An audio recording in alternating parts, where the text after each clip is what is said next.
es nuevo, es mágico y tenemos un nuevo elenco. Este es el podcast de Soccer Punch Con lo más destacado, lo más entretenido y lo más extraño del balompié. Este es el podcast de Soccer Punch, el podcast de fútbol con quinielas, resultados, noticias, reportajes y más. Soccer Punch es traído a usted por El Futbolito y Megucas FC, unidos por el amor al fútbol.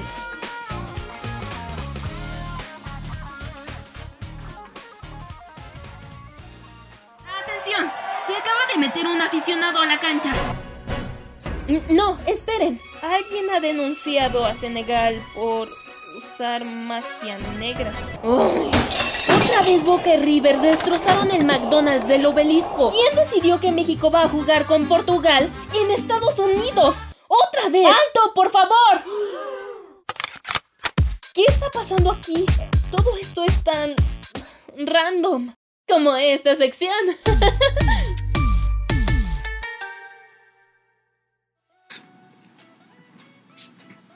Señoras y señores, bienvenidos a un episodio más de Soccer Punch Random. En esta ocasión vamos a hablar exclusivamente de selecciones nacionales, con un tema muy peculiar que ahorita vamos a explicar un poco más a detalle, pero pues vamos a hablar del gran Hugo. ¿Cómo estás, Hugo? Muy bien, Gigio, pues hoy vamos a hablar de selecciones que en algún momento, digamos, tenían años de gloria, pero pues terminaron por hacerse viejas y terminar muertas prácticamente. Bueno, Y saludamos al decadente Beto. vete al carajo. Hola, ¿qué tal? ¿Qué tal? Sí, bueno, yo ya a mi edad, a los 35 años, no, pues cuando yo tenía 20, 21, pues yo aguantaba todo y ya ahora, pues no.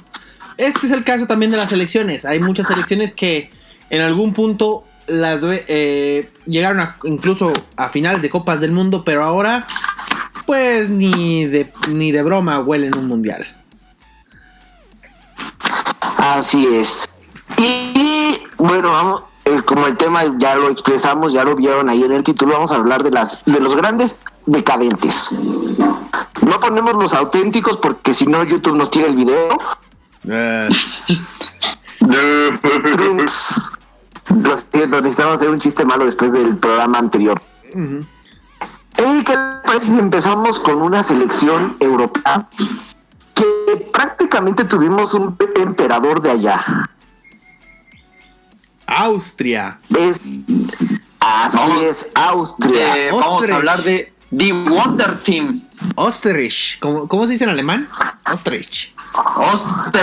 Österreich. Y los avestruces, Nationalmannschaft. siempre he pensado que son los avestruces. Sí. Otro chiste malo. Estás de lado. La verdad, sí. Sí, este es un equipo que, bueno, el Wonder Team que dice Hugo, es un equipo que, pues, fue, por así decirlo, uno de los primeros que revolucionó el fútbol en Europa. Uruguay había revolucionado el fútbol en los años 20, pero hay 3 equipos que podemos decirlo a lo largo de la historia del fútbol europeo que revolucionaron el fútbol pero que no ganaron el mundial. Uno de ellos es Austria, es el primero. Tenía un equipo que, pues, su estrella era Matthias Sindelar. Y había otros jugadores como Josef Stimmich y Walter Naut. Era un equipo que jugaba con un estilo muy, muy rápido, muy a la escocesa, porque Escocia en aquel momento era también una de las escuelas primordiales del fútbol junto con la inglesa. Pero en el 34 llegaron a semifinales en Mundial. Sí, llegaron a la famosa semifinal y terminaron en cuarto lugar, perdieron con Alemania. Uh-huh.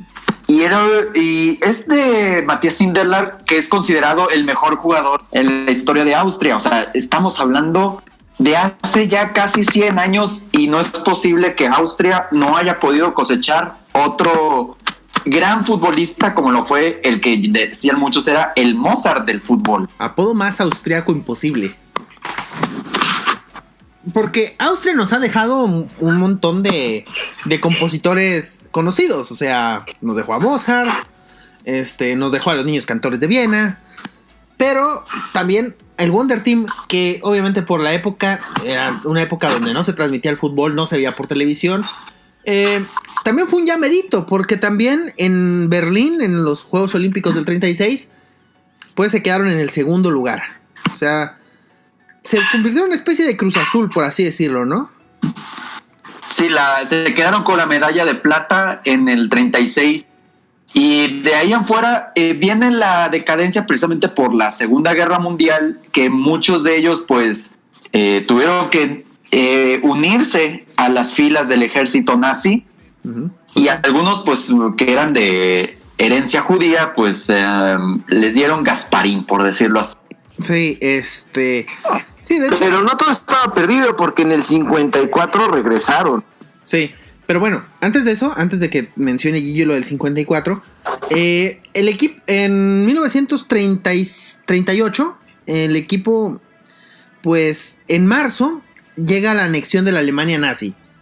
Y empieza, obviamente, el equipo ya estaba calificado al Mundial de Francia 38, pero pues obviamente al anexarse a Alemania, pues muchos jugadores del equipo del Wonder Team tienen que a fuerzas ingresar al equipo de Alemania. ¿Qué sucedió? Que pues bueno, el primero que nada, el Matías Sindelar fue de los que se negó. Y, oh sorpresa, apareció muerto. Bajo misteriosas, fue una muerte bastante misteriosa, entre comillas. Misteriosa, sí, así es. Y pues bueno, en el 38 a esa Alemania, que era mitad Austria, mitad Alemania, pues los jugadores no se llevaban bien. O sea, había un conflicto entre el grupo de los alemanes con el grupo de austriacos, y Alemania pues se fue una y adiós. Y llega ese 1954, que fue un pequeño renacer del equipo de Austria, pero creo que esa parte la iba a mencionar Gillo.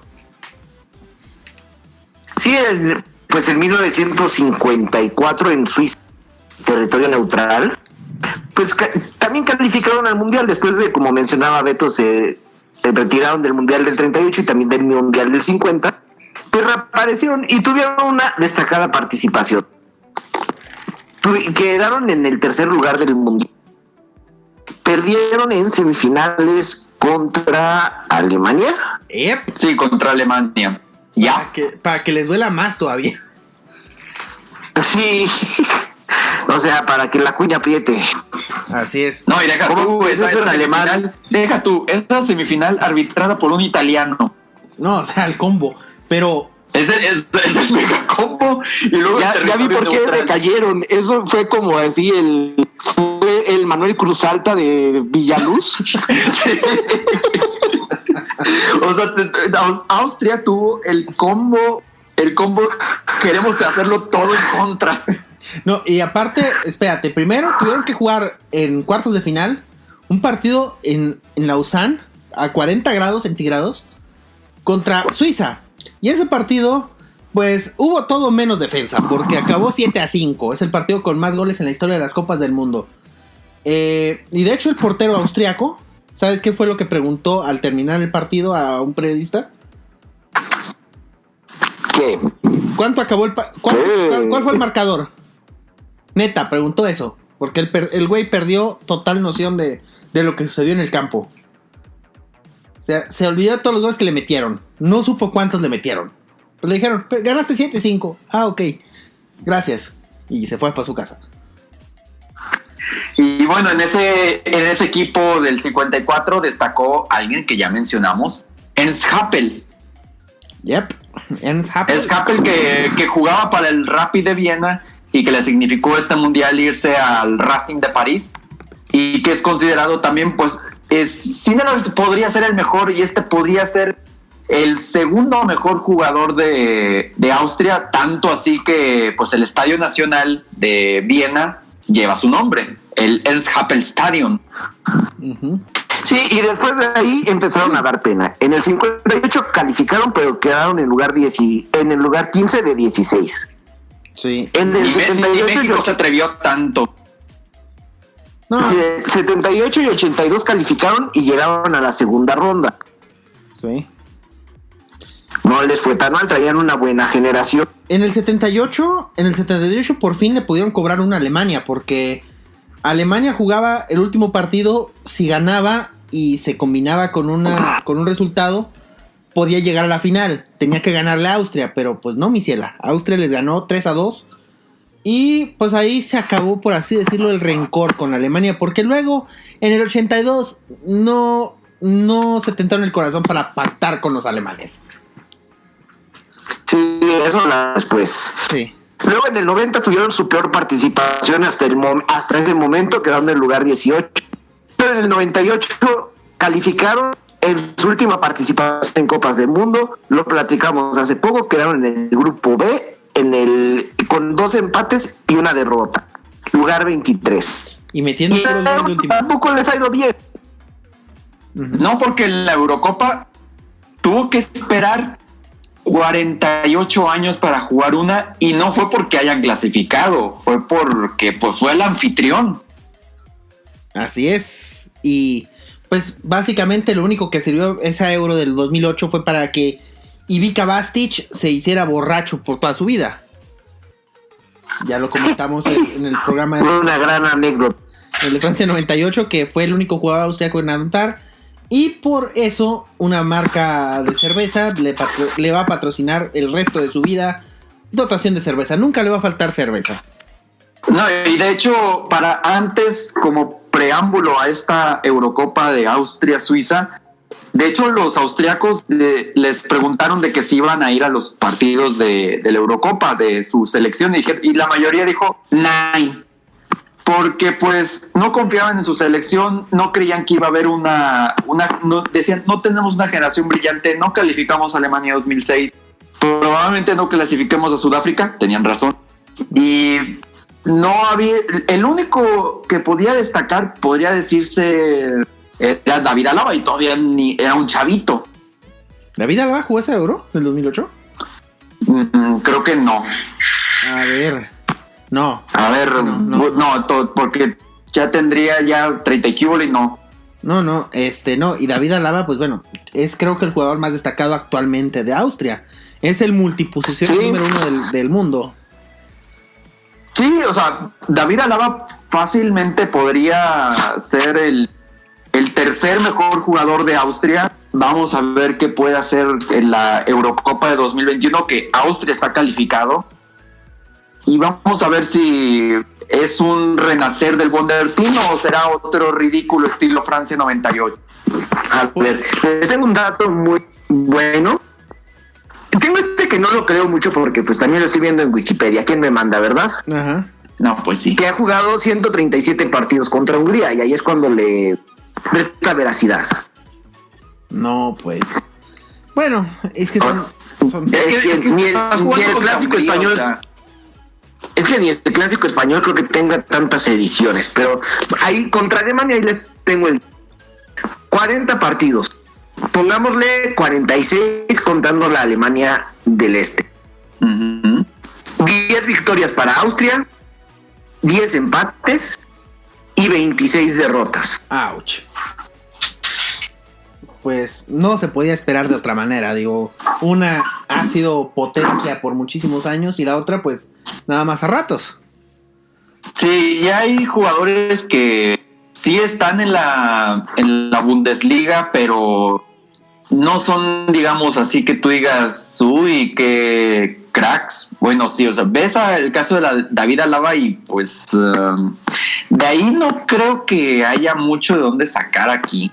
No, estaba Marko Arnautovic, que te acordarás, era el que tenía el Chicharito en la banca del West Ham, pero ya se fue a China. Así a jugar, es. o sea, ya se fue. Pero ahora juega en China. Sí, entonces. Sí, que Marko Arnautovic es el quinto jugador con más partidos. El primero es Andreas Herzog, con 103 partidos. Claudio Suárez se ríe de su récord. Y Anton Polster tiene el récord de goles en 44 anotaciones, más o menos las mismas que Franco Jara con el Pachuca, el goleador histórico. Oye, que ya se fue de Pachuca, pero en fin, no venimos a hablar de cosas tan lamentables. Hugo, oye, ¿qué comió Gillo hoy? Porque anda muy filoso, ¿eh? Anda más filoso. Anda como gordo en tobogán con los chistes. No, sí, anda desatado Gillo hoy. En fin, vamos a pasar a la siguiente selección. Que también fue emperador de México. Válgame Dios. No, ya lo perdimos. Porque era de Austria-Hungría, Maximiliano de Habsburgo, ¿no? Sí. Sí, entonces y vamos a hablar de los magiares de Hungría. Del equipo que obviamente tiene su capital en Budapest. Así es, y que nos tiene un goleador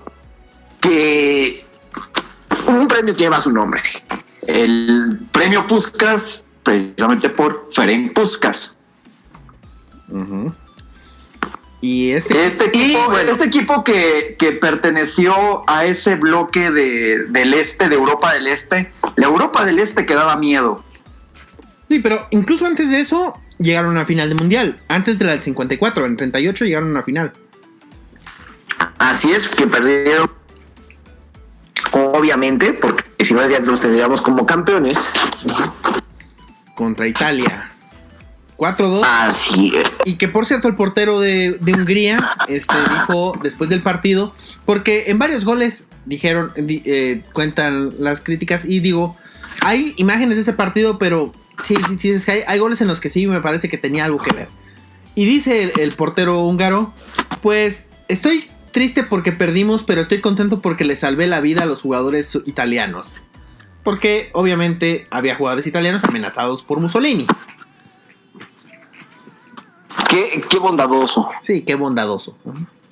La verdad es que sí, bueno, es que sí es conflictivo este dilema de o eres campeón del mundo o salvas la vida de alguien, pues así. Sí, eran otros tiempos, y sí era... muchos creían que esta Hungría se iba a decaer después de la Segunda Guerra Mundial, porque sí fueron a las naciones más afectadas por el conflicto, pero no, se revolucionó prácticamente y se convirtió, digamos, en esta Hungría que era una maravilla. Para empezar, fueron campeones de la medalla de oro de Helsinki en el 52, y obviamente el hecho de ser medallista ya te daba como que el preámbulo de ser favorito para el mundial, pero espera, que era el de Suiza 54. Pero ¿sabes dónde se confirman como un verdadero equipo candidato a ganar el mundial? Porque juegan una serie de 2 partidos contra Inglaterra a visita recíproca. Eran amistosos. Inglaterra los recibió en Wembley en 1953. Y en ese Inglaterra antes de ese partido no había perdido en Wembley contra ningún equipo fuera de las 4 naciones o sea, Irlanda, Gales, Escocia, y obviamente Inglaterra. No ha perdido con ningún equipo fuera de esos. Pues llegó Hungría y les metió un 6-3. Pero, o sea, fue una humillación para los ingleses, porque se dieron cuenta los ingleses en ese momento que el fútbol que estaba desarrollando Hungría era demasiado avanzado, que el fútbol que practicaba Inglaterra en ese momento se había quedado rezagado con el que practicaba Hungría. Entonces, poquito antes del Mundial del 54, y tocaba la visita a Budapest. ¿Qué sucedió? Pues que todavía le fue peor a los ingleses, porque se tragaron 7 goles, 7-1 en Budapest. O sea, marcador global 13-3. 3-4, ¿no? 3-4. 3-4, sí, marcador global. Sí, o sea, le bailaste al mejor, a uno de los mejores equipos del mundo, a los que creían que eran el mejor equipo del mundo, y lo hiciste con la mano en la cintura, o sea... En su casa y con su gente. Ajá, y por si les quedaba dudas, en tu casa. En tu casa. Sí, en tu propia casa también. Y obviamente esto les daba esto les daba el preámbulo para ser favoritos en Suiza 54. Eran, yo diría, el máximo favorito, quizás, el máximo, junto con Brasil, quizás un poquito abajo Brasil y quizás un poquito abajo Inglaterra. No, yo diría que era el super favorito, o sea, ni un equipo le llegaba. Hungría llegó a este mundial con casi 5 años sin perder, o sea, estaban invictos, no habían perdido en 5 años. Y el debut fue contra Corea del Sur. Pero a ver, calificaron aquí porque se retiró Polonia, que aparte estaba en el grupo de eliminatorio, eran Hungría y Polonia. Hay que mencionar ese dato random. Es que Polonia se quiso evitar la humillación. Digo, ya suficiente humillación tuve con la Segunda Guerra. No, ya estuvo suave. Se les acabó el señor buena onda. Yo me voy a vengar en unas cuantas décadas poniéndoles un papa, pero fuera de eso, no, ahorita no quiero jugar. ¿Y cómo les fue en el debut, Guillo? Golearon 9-0 a Corea del Sur, con doblete de Puskás y con hat-trick de Kocsis. Sandor Kocsis, ajá, exactamente. Y otro doblete de Palotás. Y luego... Pero el debut, pues dices, bueno, contra Corea del Sur, creo que fue su primer mundial. Sí. Y se enfrentan después a Alemania del Oeste. Sí, Alemania Federal. A la Alemania buena. Sí, a la Alemania buena. Y lo más cercano que estuvieron al empate fueron 2 minutos. Porque al minuto 3 Kocsis anotó el primer gol del partido, luego anotó Puskás, luego volvió a anotar Kocsis y luego anotó al 25 el 3-1. Uh-huh. Luego volvió a anotar Hidekuti al 54, al 52 y al 54. Anotó al 75 Todd, anotó Ran al 77, Kocsis anotó al 69 y al 78, se me olvidó uno. Y al 84, Herman puso el honroso 8-3. Es que en ese segundo tiempo, o sea, se fueron como gordo en buffet. Después del dijeron que todo lo que pudiera comer, y decidieron comer pura salchichita alemana. Pero aquí sucedieron dos cosas que luego serían claves.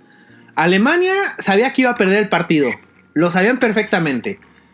Y Sepp Herberger, el entrenador de Alemania, puso a los suplentes a jugar ese partido. Si te fijas, compara la alineación del partido, de este partido de primera ronda con el de la final, y te vas a dar cuenta que pusieron a la banca, salvo un jugador. Uno de los pocos jugadores titulares que sí jugó fue Werner Liebrich, el número 10, que era defensa, pero el 10 usaba en aquel entonces el 10 podía salir de defensa y no pasaba nada. Y Liebrich se lesionó, se cargó a Ferenc Puskás, lo lesionó. Y Ferenc Puskás no pudo jugar en cuartos de final ni en la semifinal, gracias a esa jugadita de Liebrich, que obviamente salió con la orden de lesionar a Puskás. Sí, pero pues poco le importó a Hungría porque le ganó a Brasil en cuartos de final 4-2. En la batalla de Berna. Así es que también se dieron hasta por debajo de la lengua. Sí, ahí fue fue un partido muy, muy violento. Y contra Uruguay le ganaron 4-2 en la semifinal y cayeron en la final 3-2. El famoso milagro de Berna. Pero ve, o sea, tienes que ver aquí cómo estaban las cosas. El día antes del partido, Sepp Herberger dio una entrevista a un periodista alemán y le dijo: miren, si el día de mañana es soleado, vamos a perder. No hay manera en que vamos a frenar a Hungría. Pero si llueve, tenemos una posibilidad. ¿Y qué pasó? Pues que sí llovió. Y que aparte ve cómo empieza el partido. A los 5 minutos Alemania iba perdiendo 2-0. O sea, iba perdiendo 2-0 y tú ves a los 5 minutos 2-0 y con el antecedente, el 8-3, dices, ahí viene otra goleada. Sí, no hay forma de... Pero aquí sí hubo forma. Alemania los derrotó y pues aquí fue el punto de partida para Alemania para convertirse en una potencia hasta hoy en día. Y a Hungría, este fue el principio del final, porque el verdadero final llegó en 1956 con la revolución en Hungría. Y pues llegó la invasión soviética, dicho sea de paso, y muchos jugadores huyeron. Por ejemplo, Ferenc Puskás se fue al Real Madrid, nada perdido. Y Sandor Kocsis se fue al Barcelona. Y esos jugadores ya, como comunismo, ya no pudieron regresar a representar a Hungría. Sí, de ahí parte que Puskás pudo jugar algunos partidos con España, y aparte que ya no volvió a Hungría por lo menos hasta que terminó la posesión soviética, pero también empieza aquí la decadencia de Hungría, sobre todo porque en el siguiente mundial, en Suecia 58, se queda en la primera fase. Por cierto, ¿a quién tenían en ese grupo, Hugo? En Suecia. Sí, porque eso es muy importante mencionarlo. ¡Oh, Dios, no! ¡Otra vez! ¡México! Y pues Hungría ganó su único... Bueno, sí empató con Gales, pero su único partido se lo ganó México. Pues sí. Y por goleada. 4-0. ¡Oh, no! ¡Oh, hecho, no! Otra vez lo mismo, pero bueno, Gales los saca en el partido de desempate. Hay que dar que no existía la diferencia de goles y tenían que jugar un partido de desempate para ver quién clasificaba a la segunda ronda. Pero aquí ya se veía esa decadencia y ciertamente llegan al tercer lugar en la Eurocopa de España. Pero vamos, empieza poco a poco a caerse Hungría porque para mí no hubo proyecto. De aquí en adelante no hubo proyecto húngaro. Los equipos húngaros no destacaban en las copas de clubes, ni en la Copa de Campeones de Europa, ni en la Recopa, ni en la Copa de Ferias, ni en la Copa que sé tú. No, pues entonces y en los mundiales no hubo un proyecto que, vamos, siguiera siendo constante, cosa que no pasó con Alemania, que ya lo mencionó Beto, es una selección que poco a poco se fue convirtiendo en grande, que dijo, ya ganamos el mundial, pero queremos otro, ¿cómo le vamos a hacer? Pues vamos a construir un equipo competitivo, vamos a construir una liga competitiva que se convertiría en la futura Bundesliga, y Hungría, pues a merced del comunismo. No, y digo, ¿qué es lo más relevante que ha hecho Hungría desde entonces? Un 10-1 en España 82, El Salvador. Pero es sí, que fue algo muy engañoso porque había gente que decía, no, este es el regreso de la Hungría, que daba miedo, pero o sea, goleaste a El Salvador, ¿te das cuenta? Y lo tuvieron en Argentina, sí, y los goleó. Sí, su última participación fue en el 86 en México, que quedaron en lugar 18, obviamente en la fase de grupos. Ganaron un partido y lo mencionamos cuando hablamos del podcast, que si hubieran sido 3 puntos por la victoria, hubieran calificado, pero pues... No, el sistema simplemente no lo permitió, y también de la Eurocopa se ausentó prácticamente 44 años para volver a una Eurocopa, la última que hubo, la de Francia 2016, y también pues obviamente no hubo también en participación en Juegos Olímpicos. Pero vamos, este regreso a Francia, la Eurocopa, por 2 razones.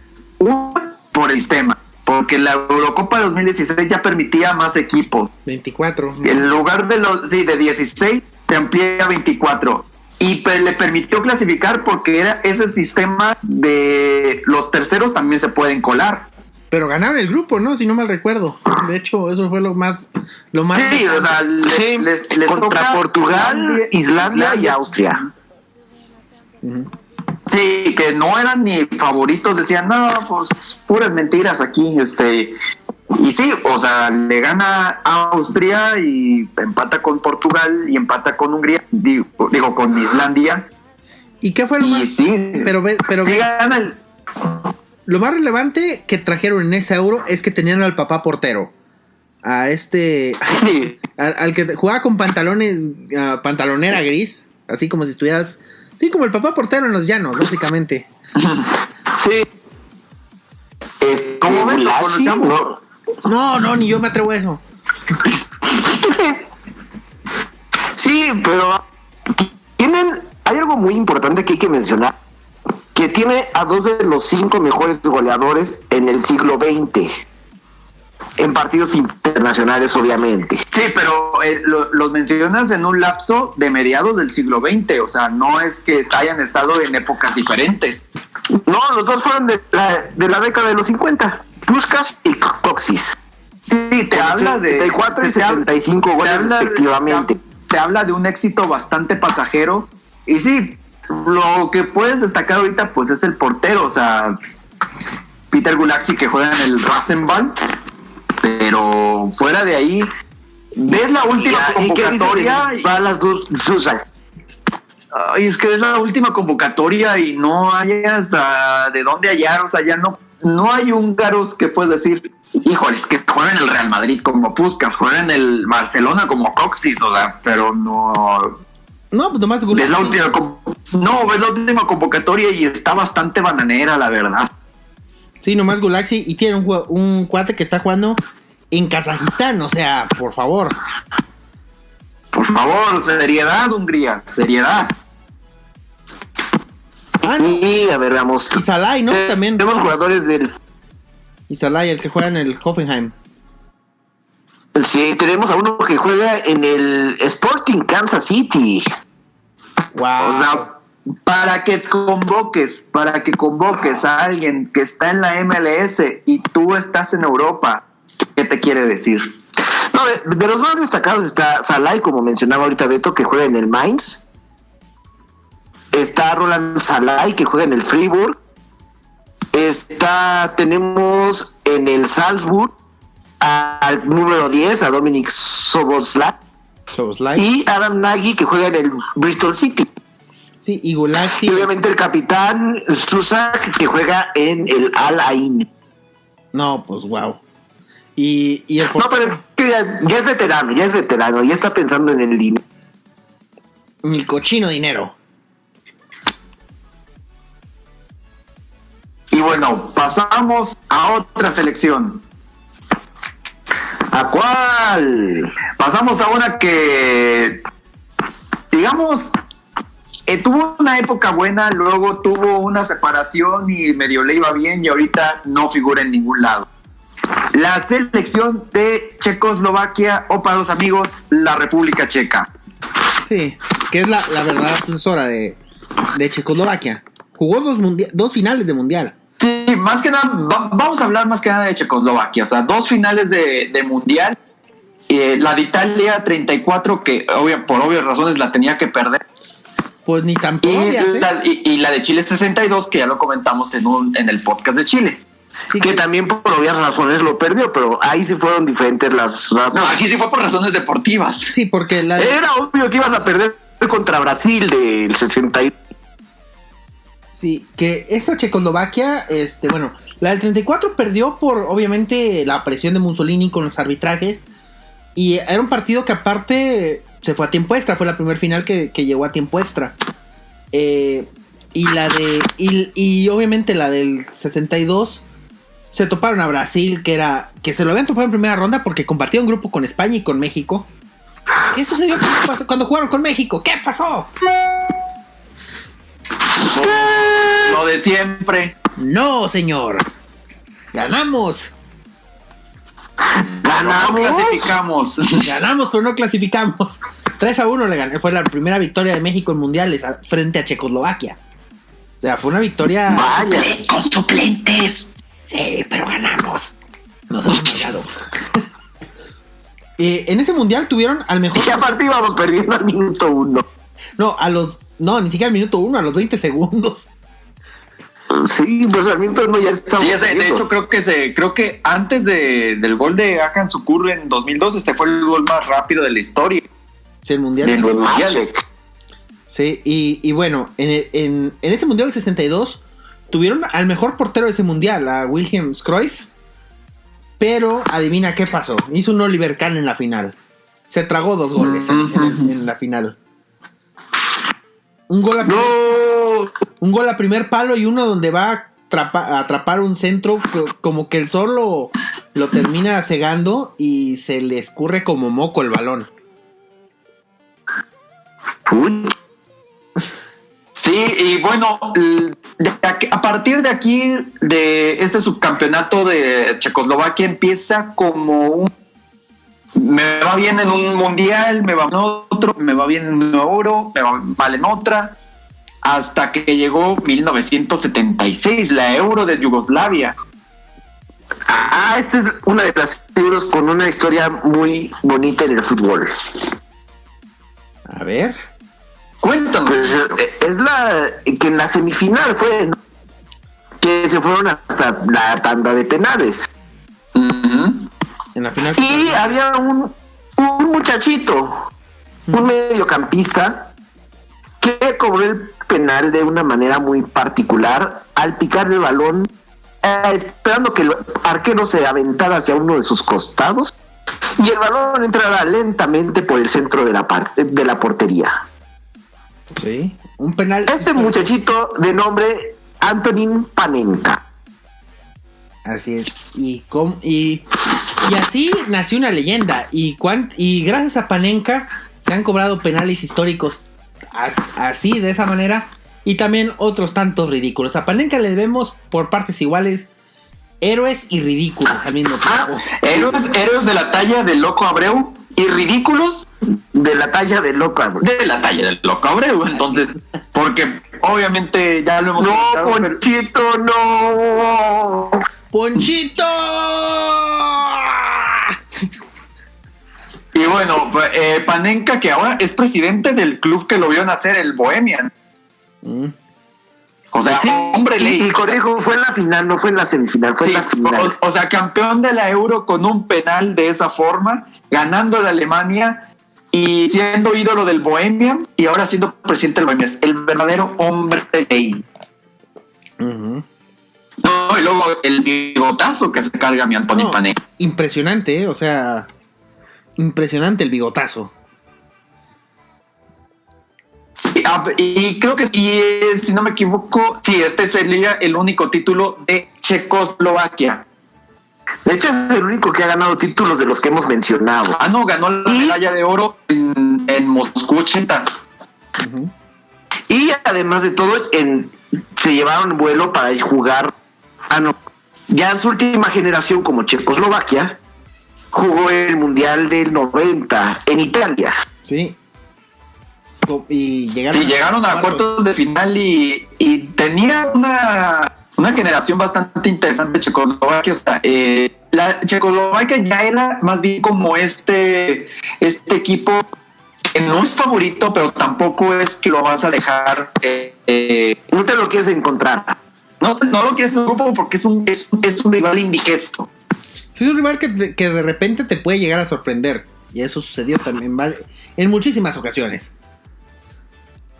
Sí, porque llegó hasta los cuartos de final y perdería con quien a la postre sería campeón de Alemania. Uh-huh. En San Siro, en Milán.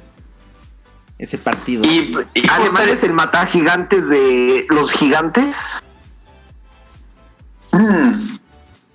Es el que les avienta el ataque del Fénix, que los deja enfrentándose a sus miedos y ya no vuelven a ser los mismos.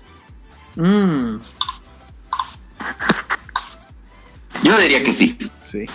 Sí, pero bueno, después de ese mundial, 4 años después no calificaron a Estados Unidos y después se separó Checoslovaquia en la República Checa y en Eslovaquia. Sí, bueno, en 1991. Pero hay que destacar un poquito más a la República Checa.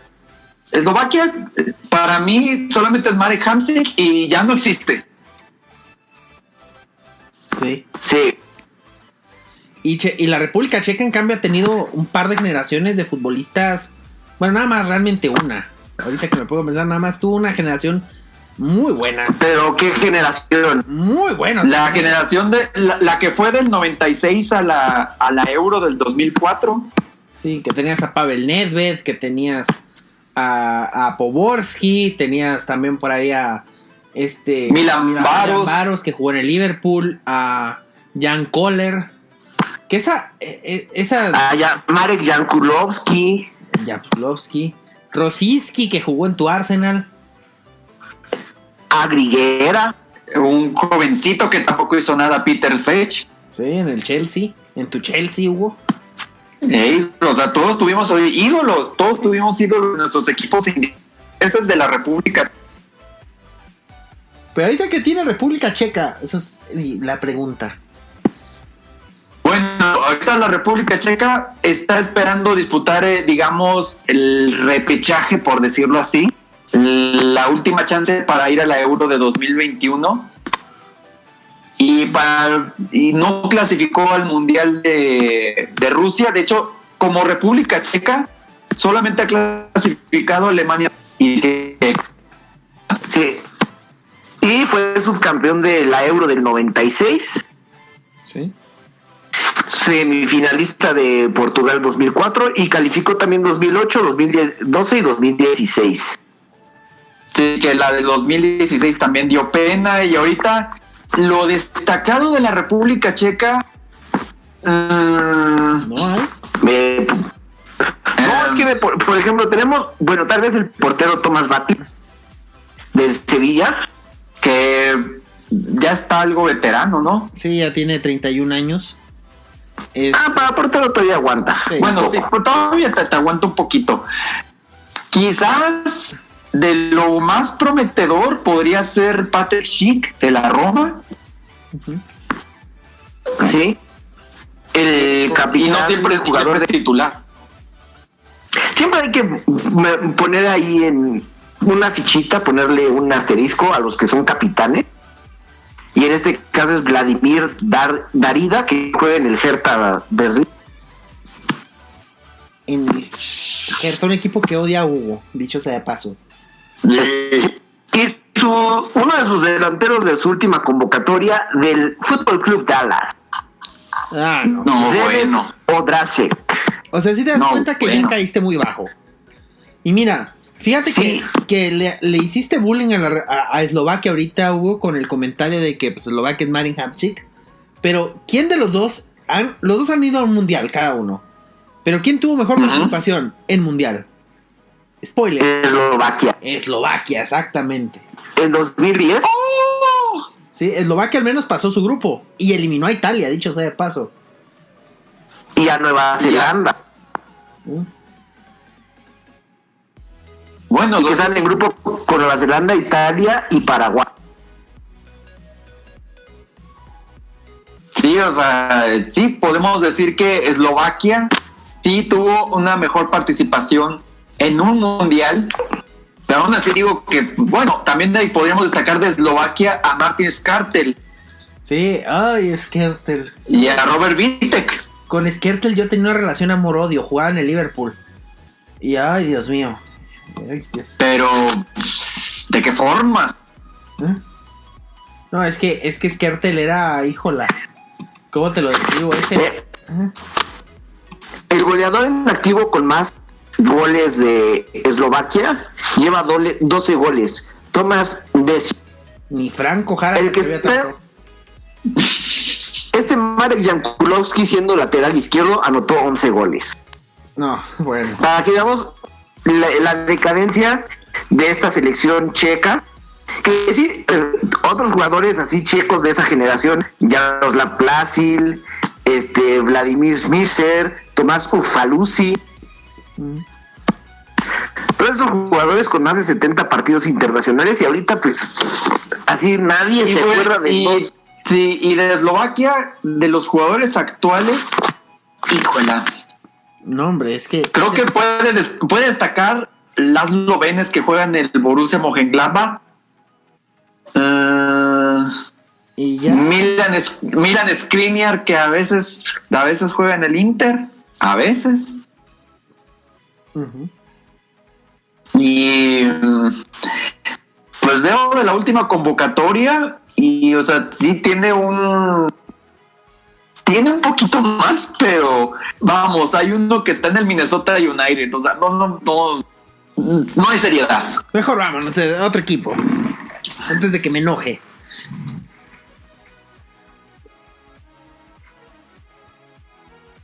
¿Quién es nuestra siguiente selección? ¿Quién es nuestra siguiente selección? Esa es muy buena pregunta. ¿Les parece que dejemos Europa y nos vayamos a Sudamérica? Sí, Bueno, y esta selección ya tiene un podcast. Es Uruguay. Uruguay, que ciertamente es un equipo que se ha mantenido constante clasificando como actuadas en Copa América, pero no ha ganado el Mundial en 70 años. En 70 años y no sé para cuándo. O sea, es una selección que le ha alcanzado desde entonces para meterse a semifinales en 3 ocasiones. Pero vamos, ha tenido obviamente la limitante de que es un país de 3 millones de habitantes. Sí, sigue produciendo muchísimos jugadores y lo dijimos en el podcast de Uruguay, pero ya no es el equipo que llegaba a los mundiales y los ganaba. O sea, Uruguay no es ese tipo de selección ya. Uruguay se ha convertido en una selección prácticamente de esas que si llega a cuartos de final, pues le fue bien. O sea, yo creo que cuartos de final es un parámetro aceptable para Uruguay. Y es que también las convocatorias de Uruguay no son malas. O sea, todavía tiene jugadores en equipos competitivos. Podemos decir que está Luis Suárez en el Barcelona. Podemos hablar de Diego Godín en el Inter. Podemos hablar del señor fútbol, Rodrigo Betancourt. Edinson Cavani, que está en el PSG. Fernando Muslera, que es un eterno en la portería, o sea, de los impuestos, y Fernando Muslera. Uh-huh.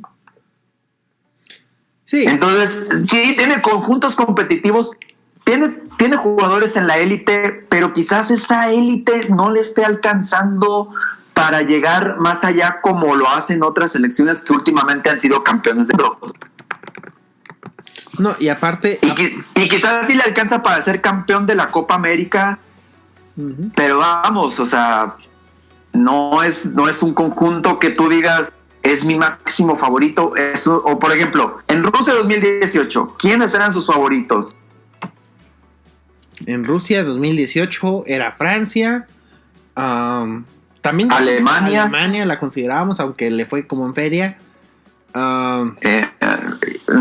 Podría ser sí, Francia, Alemania, Francia, Alemania y España. Sí, y hasta Brasil, y pues no, o sea, no.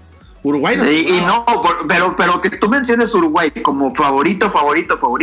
No. Yo diría que no. Y es que las actuaciones en los mundiales, pues sí, no pasan de una semifinal, de un cuarto lugar. Y sí, ese mundial de 2010, lo dijimos en el podcast de Uruguay, era el regreso de la garra charrúa. Y tú podrías decir, y en Brasil, por el 2014, podría repetir la hazaña del maracanazo. No lo hizo. Quedó en octavos de final. Y te digo algo. Y de una manera que dices tú, es neta, o sea, perdiste los cuartos de final de esa forma. Digo, los octavos de final. Y aparte, contra Colombia. Sí, pero era una Colombia que era mucho mejor equipo en aquel entonces. Tenías a James, o sea, tenías a la Colombia en mucho mejor ritmo que esa Uruguay. O sea, seamos honestos. Cuando se fue ese partido, ¿quién era el favorito? Era Colombia. Yo creo que fácilmente. Pero a ver. Sí, o sea, sí, pero por historia, quizás por títulos, debería imponerse Uruguay. Ah, sí, claro. Pero, o sea, así como dijimos, sí, Uruguay tiene, por ejemplo, jugadores en equipos élite, pero ve el resto. Tenemos un jugador en su última convocatoria, en noviembre, había uno que jugaba en el Santos, en la Liga MX, que era Brian Lozano. Y luego tenías a uno que jugaba en Los Ángeles FC, Brian Rodríguez. O sea, ya cuando tienes jugadores de la Liga MX y de la MLS en tu selección, pues no, digamos que no es como que tú digas, no, y luego viniendo de Torreón, o sea, no. ¿Qué prefieres? O sea, todos preferimos 1000 veces ir a Montevideo que ir a Torreón. Estamos sí. De acuerdo. Ah, claro. Entonces, pues bueno. Sí, y si hablamos de selecciones sudamericanas que antes, pues digamos, han ido en decadencia, quizás podríamos tocar el tema Brasil. Yo todavía Brasil lo sigo considerando una superpotencia. O sea, todavía lo tengo en ese.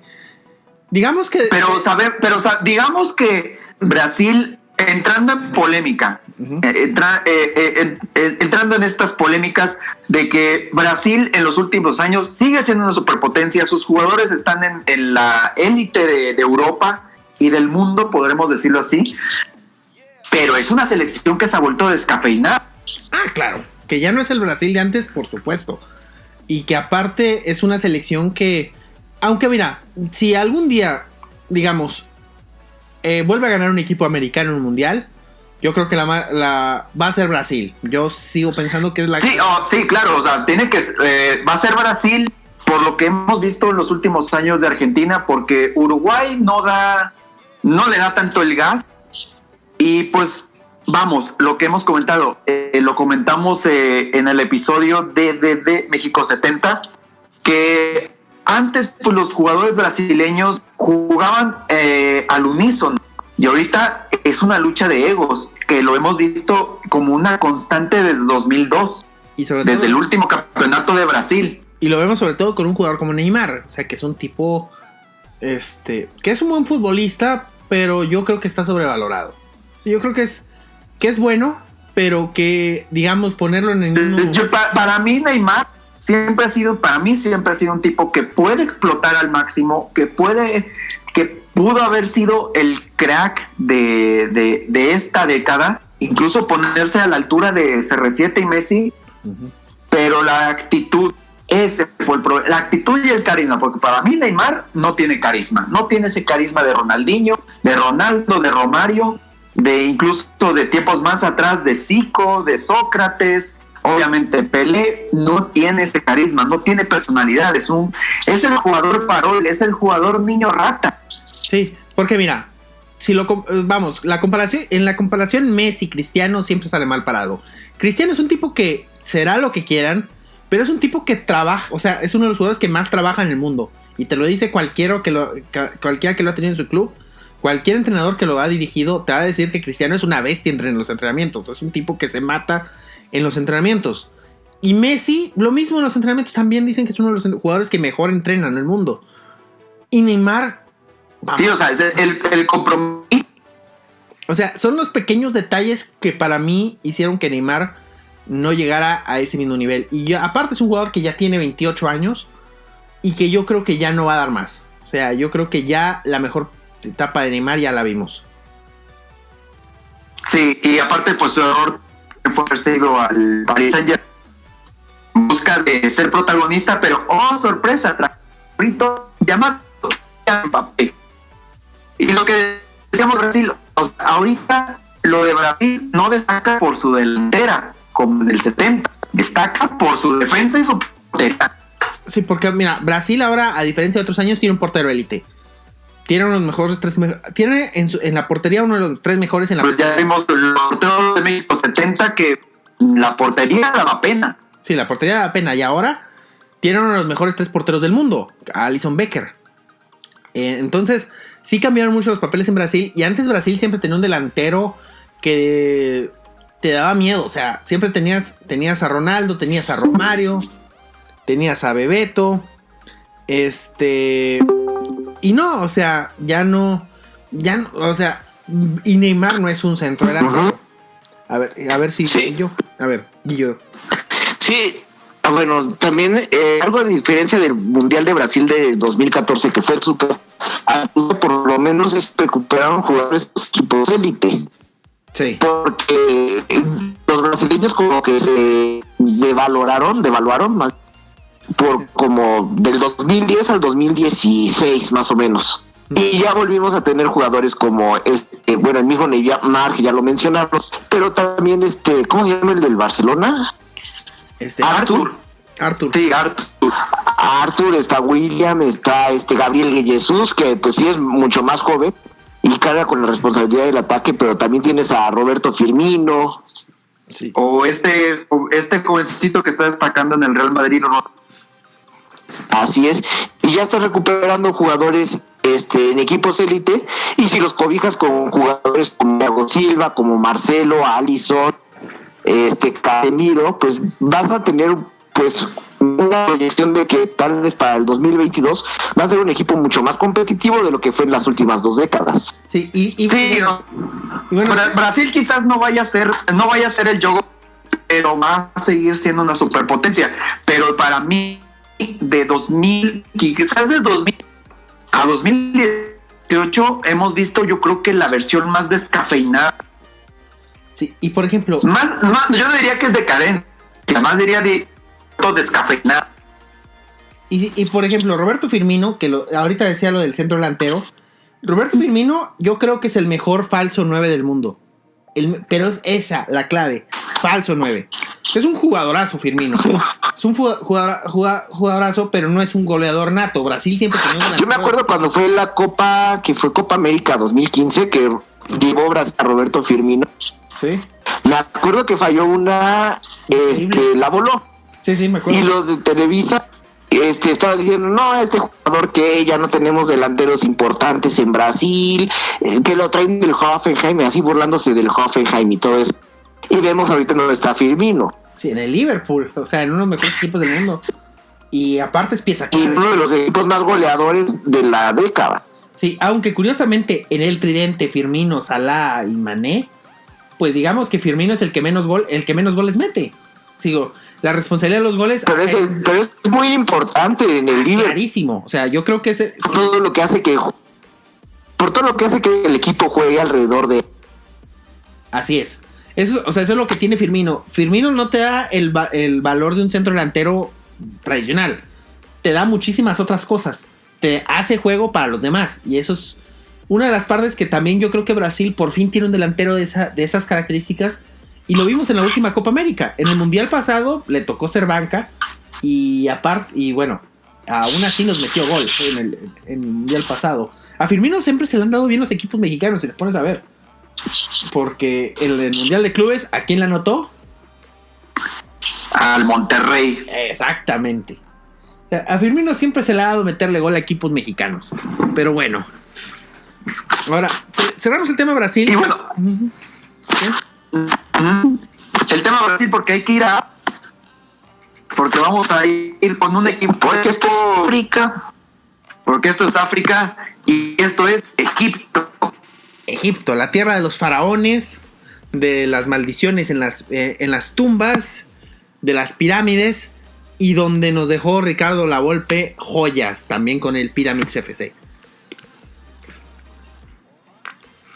Ay, vaya nombrecito. Pero sí, Egipto es el gigante decía, pero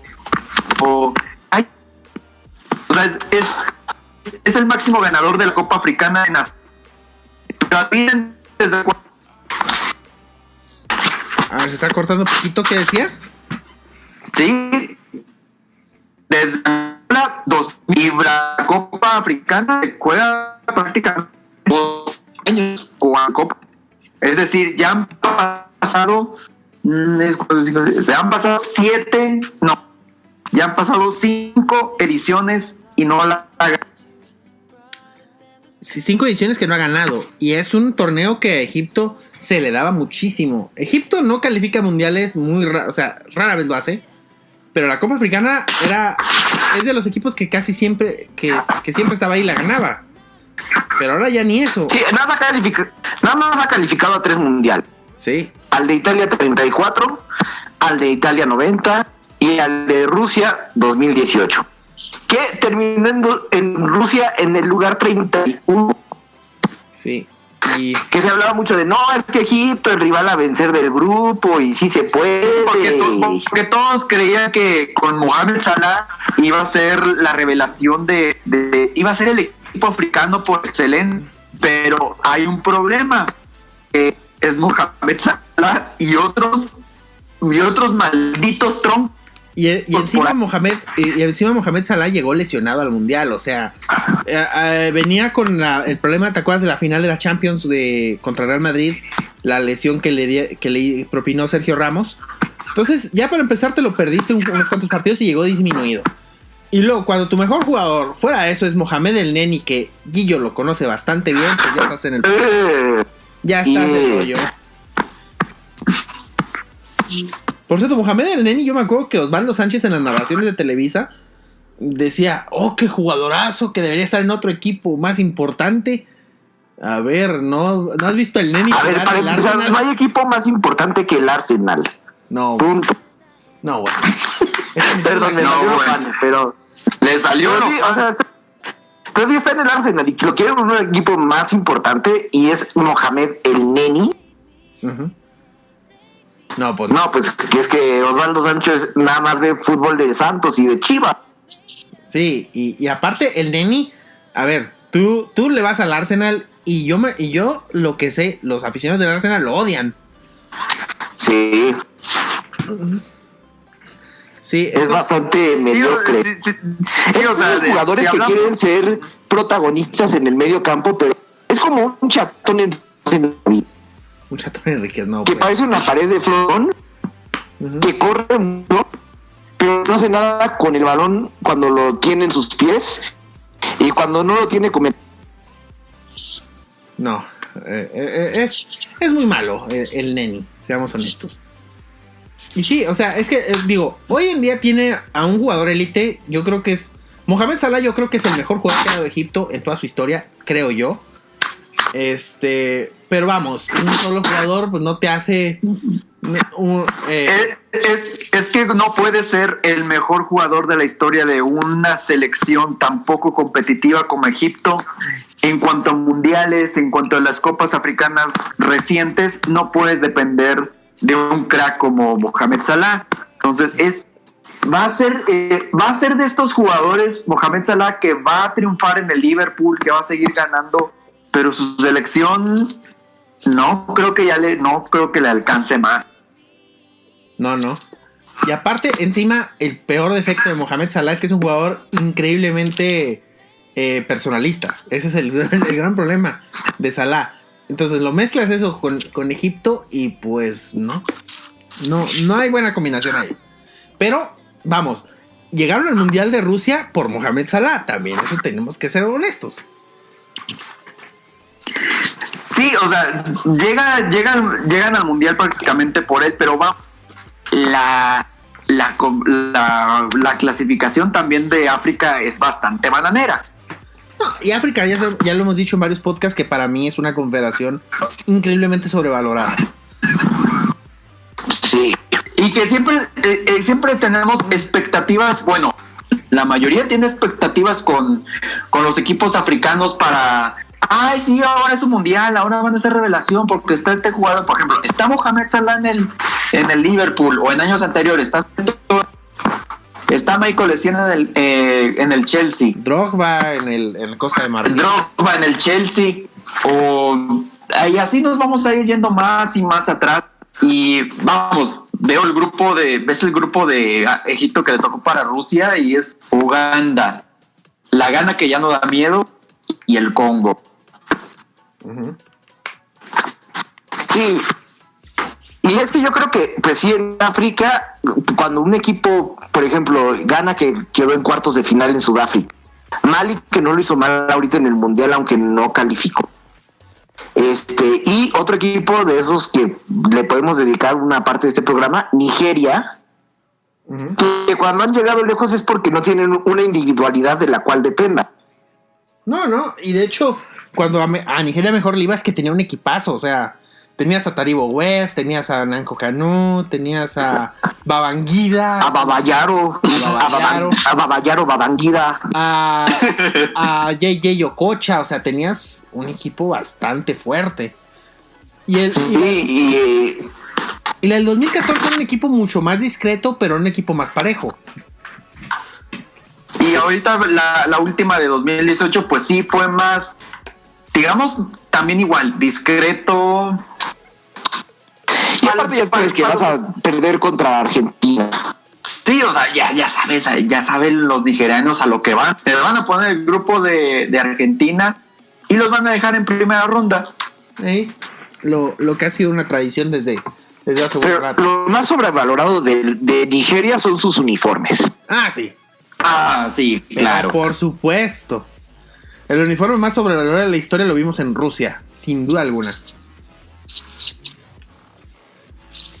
Pero bueno, antes de llevarnos un indigesto con esos uniformes, ¿cuáles son para ustedes las selecciones que podrían decaer en un futuro? Bueno, Holanda ha llevado una especie de arriba y abajo. Y Holanda creo que es una selección de la cual también tendríamos que hablar. Porque Holanda también hay que verlo que ha tenido generaciones muy buenas. Y luego viene el declive siempre. Eso es por default. Y parece que ahorita está volviendo a recapturar. A recuperarse. Sí, porque lo vimos. Sí, porque Holanda no hizo nada antes del 74. Sí. Que ahí fue cuando revolucionó el fútbol.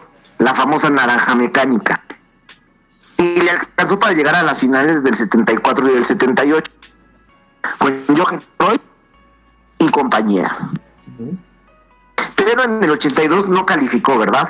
No calificó. Ni 82 ni 86. Sí. Por aspectos generacionales.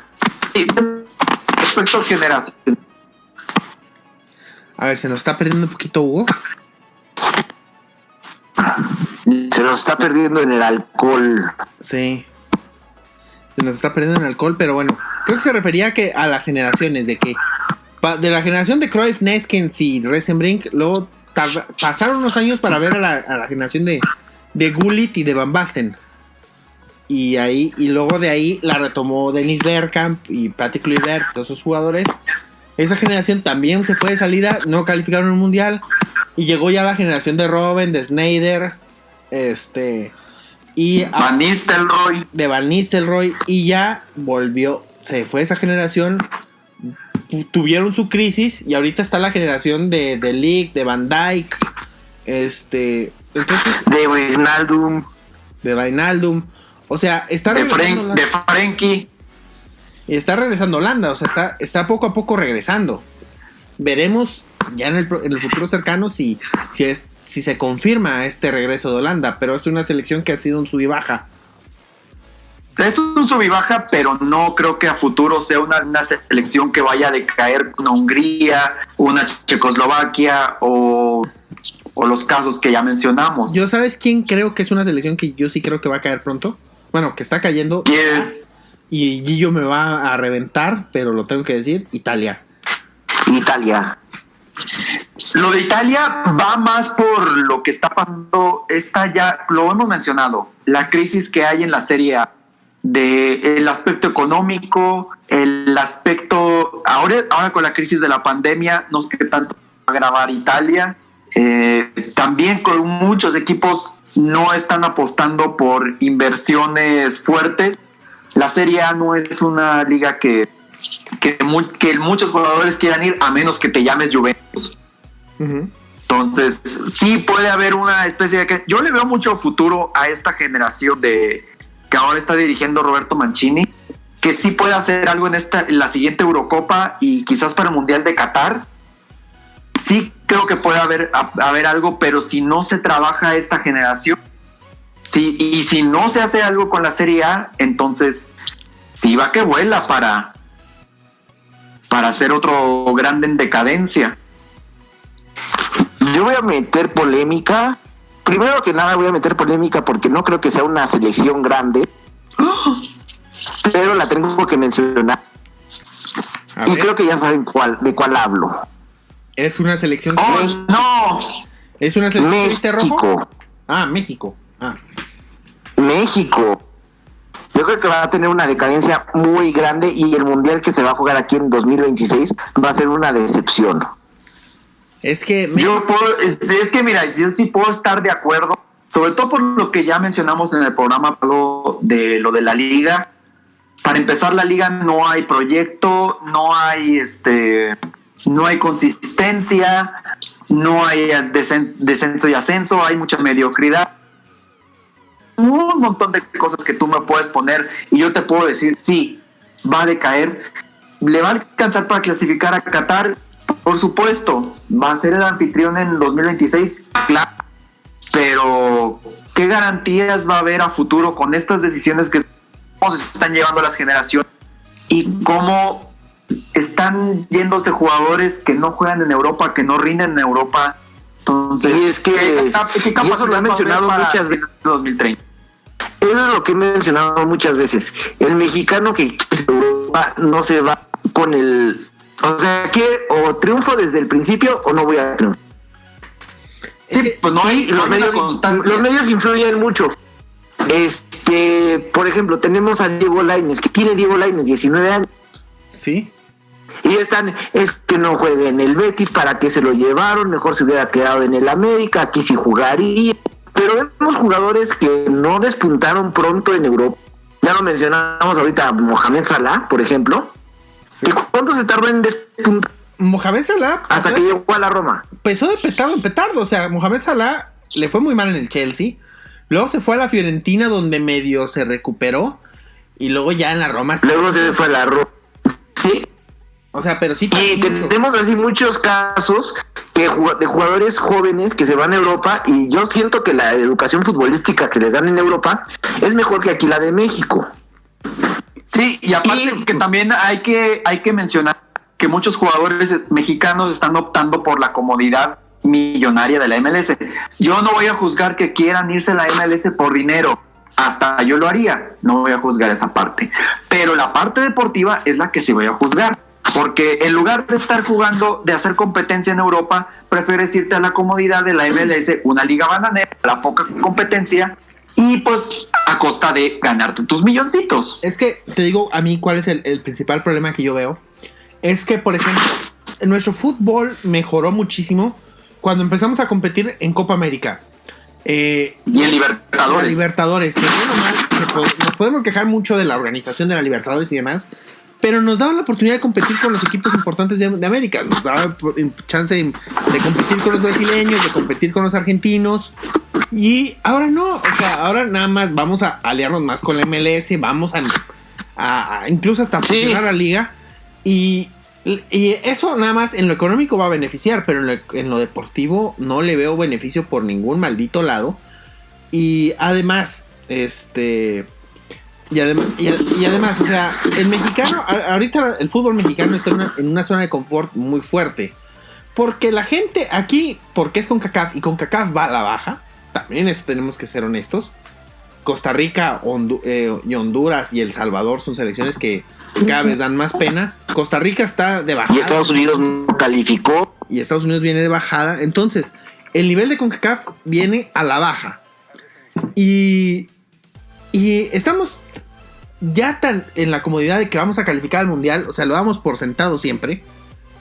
Que, o sea, nos conformamos con estar en el Mundial. Las televisoras están conformes porque saben que van a tener la selección en el Mundial. Va a haber rating. Pero luego, ¿y eso qué te deja? O sea, estamos estancados. Y mira, un día se va a romper la tendencia de que vamos a quedarnos en octavos de final. Pero se va a romper sí, para el yo se va a romper. Firmo a partir de ahorita y en 10 años que hagamos Soccer Punch número 1500 como si fuera acción. O sea, firmo que para el 2030 México no va a calificar al Mundial. No, yo no creo tanto eso. Yo creo que México va a seguir calificando. Yo creo que va a ser más como va a decir Beto. Pero yo te voy a robar la idea de la boca. Que México, en lugar de romper la tendencia llegando al quinto partido, se va a quedar en 3 partidos. Exacto, eso es lo que iba a decir. Se va a pasar o que nos quedamos fuera en 3 o que nos quedamos fuera en 5. Yo no veo posible que vayamos a quedar fuera en mundiales prontos. Vamos, si la única vez que pudimos, que se pudo hacer eso, o sea, que pudimos quedar fuera del mundial con una selección lamentable como la del 2013, no quedamos fuera. Ahora, ¿qué razón tengo para pensar que nos vamos a quedar fuera cuando el mundial va a subir a 48 equipos? No va a suceder. En corto plazo no va a suceder. Bueno, eso sí tienes un punto con respecto a el número de participantes. El mundial se va a volver más bananero, sí, pero al mismo tiempo se va a volver más disparejo. ¿Me explico? Sí. O sea, entre lo que pasa ahorita con la Champions League, o sea, la van a ganar los mismos de siempre, los Real Madrid, los Barcelona, los Bayern, los Chelsea, pero a costa de haberse llevado de corbata a equipos de Europa del Este, a equipos de Kazajistán, equipos de Azerbaiyán, y entonces va a pasar lo mismo con el Mundial, se lo van a seguir los mismos. Sí, luego se va a convertir en una Slavia de Praga. Sí, y va a pasar lo que mencionábamos al inicio del podcast, que vamos a tener un Hungría. Sí, bueno, se cortó. ¿Sí? Se cortó Gillo. Se cortó Gillo. O sea, sí me imagino que se refiere a que vamos a tener Hungría más de la vida con México, pero bueno. Yo creo que México... Sí, bueno. México va a seguir calificando al Mundial, eso creo que eso lo podemos dar por sentado. El problema es, yo creo que la tendencia de seguir fuera en cuartos de final se va a romper, pero a la mala. O sea, nos vamos a quedar fuera en primera fase siempre. En fin. Sí, y en fin, yo no dije ni selección. Por último, yo quiero decir que mi selección que va para es España. ¿España? Híjole. Para mí, Sí. España se va a la baja. Porque mira, para mí España no va a volver a ser campeón del mundo y quizás en un futuro próximo, no creo que incluso en una mala jugada puede que no clasifique un mundial. Ciertamente tiene buenas generaciones, pero vamos, la liga es mientras siga esta tendencia monopólica o como la quieran llamar, duopólica de Barcelona, Real Madrid y todo eso, y mientras los demás equipos estén luchando por su supervivencia, más ahora con la pandemia, yo no creo que España vaya a destacar. O sea, mientras no tengamos un Deportivo La Coruña, un Valencia o ¿qué te gusta? Incluso otro Atlético de Madrid, para mí la tendencia es que esto va a perjudicar al jugador español. Pero ¿sabes qué? Y es que quiero hacer un comentario, porque la España que fue dominante de 2008 a 2012 fue porque tenía en su motor a Xavi e Iniesta. Sí. Pero, a ver, sí. Y tenía una defensa pues bastante sólida, tenía un goleador y pues jugaban un estilo que era pues monótono pero efectivo. Pero ahora vemos que el Barcelona y el Real Madrid, sus motores son extranjeros. ¿Quién es el gran jugador español en esos dos equipos? Si me hablas de generación de prometedor de España, híjola, pues es que ya es puro veterano en cuanto a español. Es que, bueno, lo que tiene España hoy en día es que España se ha vuelto una selección que, bueno, un país más exportador de futbolistas. O sea, España ha creado muchísimos futbolistas. El problema es que no se ve uno que vaya a tomar ese rol. Porque vamos, ¿quiénes son los jugadores más prometedores? Está, por ejemplo, el del Real Madrid, de Asensio. Y Asensio ha ido un poquito a la baja, se ha ido un poquito abajo. Y está también por ahí Saúl Ñíguez, que tiene 25, o sea que ya está en plenitud, por así decirlo. Y fuera de eso, o sea, alguien que vaya a cargar el peso, no lo veo. No, y luego teniendo un portero como David De Gea, no. No, David De Gea, espérate, Kepa, por cierto. Kepa, que a veces tu central, que son Piqué y Sergio Ramos desde hace 10 años. Sí, y es más, todavía Raúl. Entonces, ¿y quién viene de cambio generacional en la defensa? Nadie está. No, está José Luis Gallá, que juega en tu Valencia, como el jugador. Así es. Pero juega en un Valencia que ahorita no es competitivo. Rodrigo Moreno. Y aparte también, o sea, esta generación de 2008 a 2012 que dominó Europa y el mundo, o sea, eran jugadores que sí, algunos llegaron al Barcelona y al Real Madrid, pero algunos fueron formados en el Valencia, en el Villarreal, en el Sevilla, en el Betis. Entonces había colectividad por parte de los equipos y yo ahorita no. ¿Quién fue el Pichichi en España en el 2008, que fue cuando inició toda el guaje, ¿no? El patriarcado. El guaje. No, fue Dani Huiza. Ah, caray. Dani Huiza. Válgame Dios. Eso sí no me lo esperaba. Y es que sí es cierto, o sea, puede que España tenga jugadores exportados y que sí haya apostado por digamos, esta internacionalización de sus jugadores, pero ahorita lo mismo que dice Gillo, ¿cuál es el que está destacando ahorita fuera de España? ¿No? Pues no hay. Está Fabián. Y en cambio, Napoli, antes tenías a Fábregas tenías, sí. Es que esa Al generación... Chino Silva. Es que El Niño Torres. esa generación española era una... Híjola. O sea, el Chino Silva todavía... Es hora que todavía el Chino Silva rinde y rinde bastante bien, lo tengo que decir. Aunque sea jugador del Manchester City. Pero la verdad es que el Chino Silva, mi respeto, esos son los jugadores más subvalorados de la historia del fútbol español. Él y Juan Mata. Juan Mata también es otro que también es súper subvalorado. Sí, entonces no, yo creo que más que decir que España vaya a ser favorito en la siguiente o en Qatar 2022, yo ya no pongo mis fichas por España. No, a España le está costando el recambio generacional, eso queda claro. Pero yo sí creo que va a seguir calificando mundiales y sobre todo ahora que se va a ampliar. Yo no creo que vaya a tener seguir teniendo problemas por eso. El problema es que sigue generando jugadores, pero no la calidad de antaño. Sí, va a volver. Yo creo que también puede, una de dos, o no clasifica un mundial o regresan estas Españas de que sí, ahora somos favoritos, pum, primera ronda, sí, hoy somos favoritos, pum, cuartos de final. ¿Sabes quién es la máxima promesa ahorita, yo creo, de España? Y no juega ni siquiera en el Real Madrid o en el Barcelona. ¿Quién? Dani Olmo, que juega en el Rasenball. Bueno, pues es parte de este cambio generacional.